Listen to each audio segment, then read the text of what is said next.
Se um desses está desalinhado, se existe alguma desses 4 relacionamentos, o relacionamento com Deus, o relacionamento com as pessoas, o relacionamento consigo mesmo, o relacionamento com o propósito. Se um deles está desalinhado, ou se está tudo desalinhado, irmãos, a tua vida com certeza vai estar toda travada. Não tem como, porque essas relações mexem com tudo aquilo que Deus tem para a tua vida. E aqui agora vamos estar falando um pouquinho sobre o porquê que isso trava. Por que isso trava a sua vida, trava a vida das pessoas? Por que tem travado a vida de muitos homens de Deus, de mulheres de oração, irmãos? Quantas mulheres de oração? Quantos homens de Deus são homens de Deus, mas estão com a vida travada? São pessoas que estão com o coração disposto a servir, mas estão com a vida travada. Por quê? Porque isso trava a vida, mesmo de quem tem fé. Olha o que fala em Pedro, né, tem uma citação interessante lá, que fala sobre 1 Pedro 3,7, para que as vossas orações não sejam impedidas ali, nesse versículo de 1 Pedro, ele fala que até a oração de uma pessoa pode ser interferida ou impedida de chegar até Deus quando as relações não estão ajustadas. Aqui está falando de um relacionamento de marido e mulher, né, uns relacionamentos mais íntimos, mas nota o poder o que eu quero que você entenda é o poder que o relacionamento tem a travar tudo aquilo que Deus tem para tua vida. Tem promessa de Deus para tua vida? Tem. Você tem plano de Deus para tua vida? Tem. Mas muitas vezes as suas atitudes, mediante essas relações, não estão sendo coerentes à tua chamada, aquilo que Deus tem para tua vida. Relacionamento travado impede até a oração de ser ouvida por Deus. Deus prioriza um alinhamento no coração, não só na intensidade das suas orações. Às vezes nós queremos orar com intensidade, mas negligenciamos outras coisas. Quem cobre suas transgressões jamais prosperarão. É o que fala em Provérbios 28:13, ó.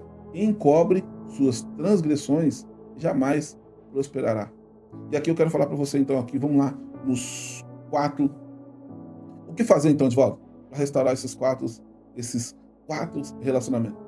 Você quer saber o que fazer? Então coloca aí, fala, eu preciso muito saber. Eu preciso muito saber como restaurar, ou como alinhar esses relacionamentos. Vamos lá? Primeiro relacionamento é o teu relacionamento com Deus. Por que é tão importante você entender que o relacionamento com Deus, ele não só é, aqui para nós, a base, ele não é um pilar, né? Na nossa mentoria, nós temos uma mentoria também para desenvolver isso. As pessoas que querem entrar isso muito mais fundo e querem ter o meu acompanhamento para isso tudo, né? E se você quiser também saber um pouco mais da mentoria, vou deixar um link aí na descrição para você conhecer um pouco mais.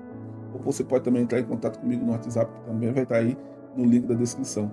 Mas ali, a diferença é que aqui eu trago tudo para vocês, os conteúdos que vocês precisam, o que vocês precisam fazer. Mas lá da mentoria, eu pego na mão e falo, não, agora eu vou ajudar vocês a fazer, como fazer. Eu vou trazer o que eu faço, como eu faço. Então ali eu trago para vocês como fazer, tá bom? Então, o primeiro relacionamento que você precisa restaurar é o teu relacionamento com Deus. Nota que quando as pessoas elas estão distantes de Deus, ou é uma pessoa que não está servindo a Deus, e não por não ser cristão, talvez ela é cristã, mas ela está longe, está longe daquilo que Deus tem para a vida dela, está longe de Deus, está longe do Pai, né? Então você entende que, assim como o filho pródigo, sabe? Que ele é filho, não deixou de ser filho, só que ele estava longe da casa, longe da proteção, longe daquilo que o Pai proporciona para ele. Ele começou a viver de uma forma totalmente diferente daquilo que ele viveu, daquilo que ele viu na casa. Porque quem um dia foi filho, quem um dia já esteve na casa do Pai, sabe como foi, né? Eu estou falando de quando o teu relacionamento com Deus, tá? Aqui eu estou falando só do seu relacionamento de você com Deus. Porque muitas vezes quando a gente briga com as pessoas, a gente acha que Deus tem culpa e se afasta de Deus também. Porque vai ver que esses relacionamentos eles estão muito ligados um entre o outro.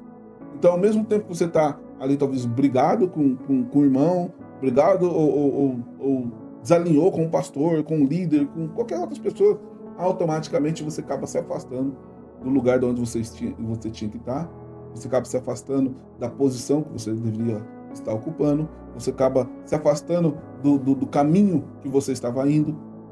Entenda, querido, isso não tem nada a ver com o diabo diretamente. Indiretamente, sim, claro, ele vai se aproveitar de tudo isso, porque ele conhece a fragilidade da tua alma. E é por isso que muitas vezes hoje nós vemos dentro das igrejas, já não tem tanta ação, apesar que agora está voltando de novo, né?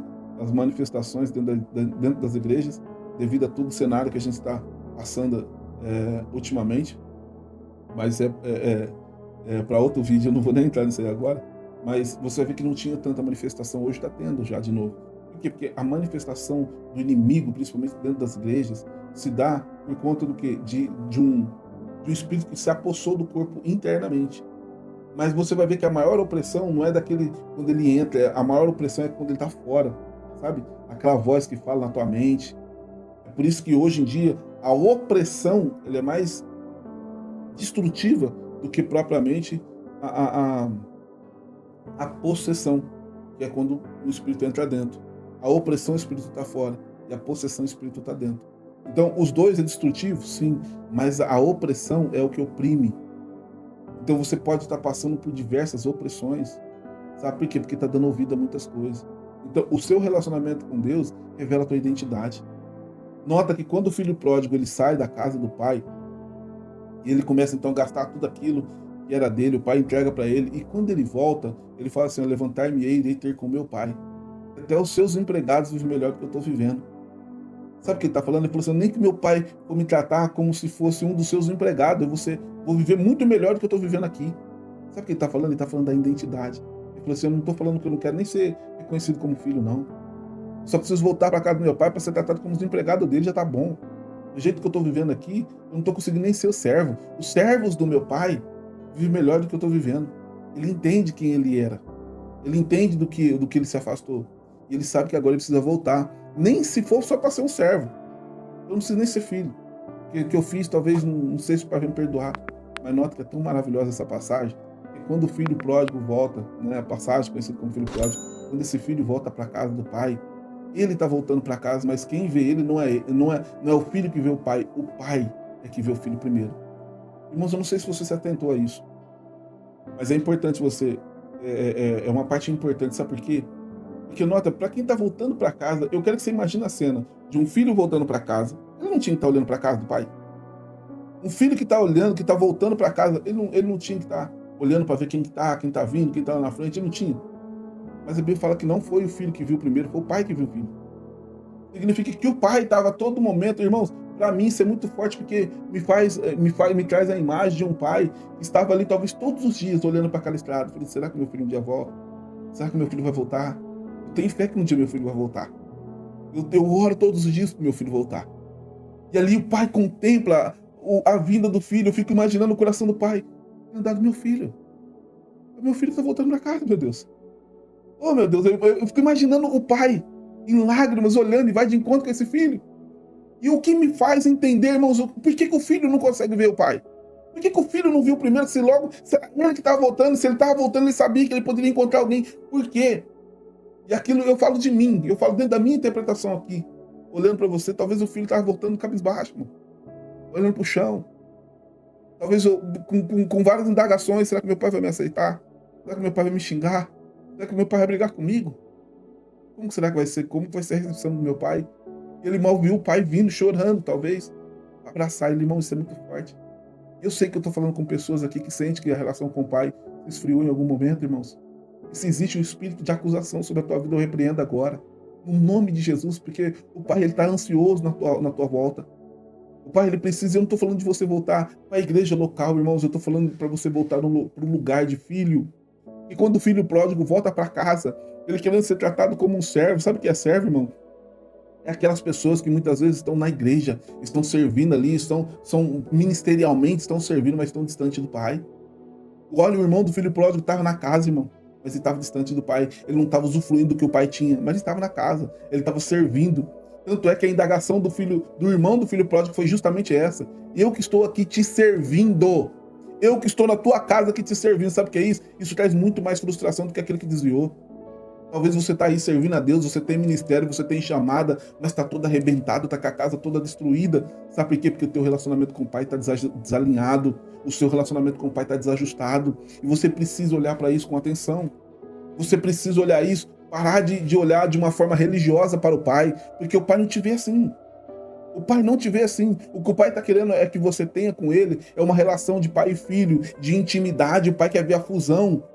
Sabe, o pai quer ter intimidade contigo. O pai não quer que você seja só mais um que serve e quer chamar a atenção do pai pelo aquilo que você faz, não.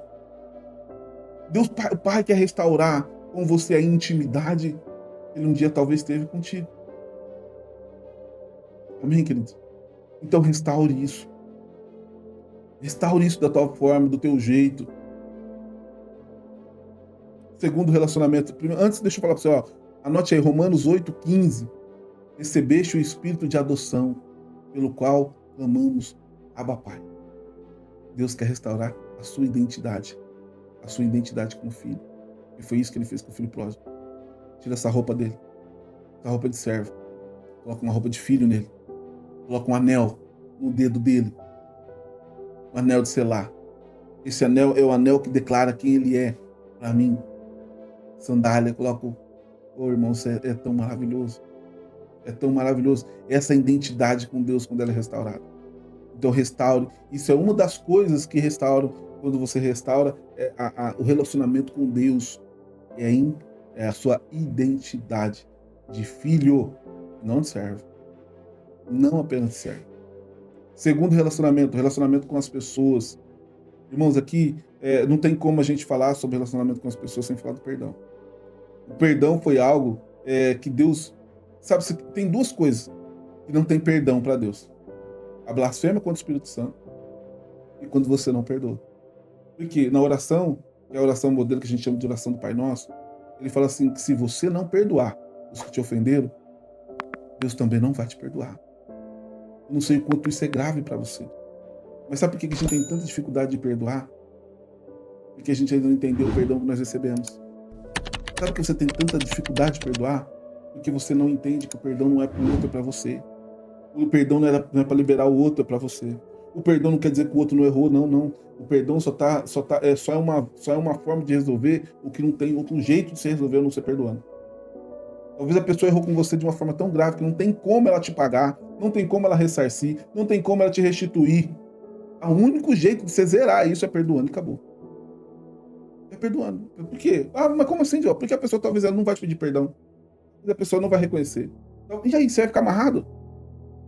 Não, querido. Só que você precisa entender que o perdão, grava isso que eu vou te falar agora, o perdão não é um sentimento. Você sentir ou não de perdoar alguém. O perdão é um mandamento. É um mandamento. Você tem que perdoar. Perdão que ninguém sente de perdoar. Porque o perdão não é um sentimento. O perdão é uma decisão que você toma consciente como um filho que quer obedecer ao pai.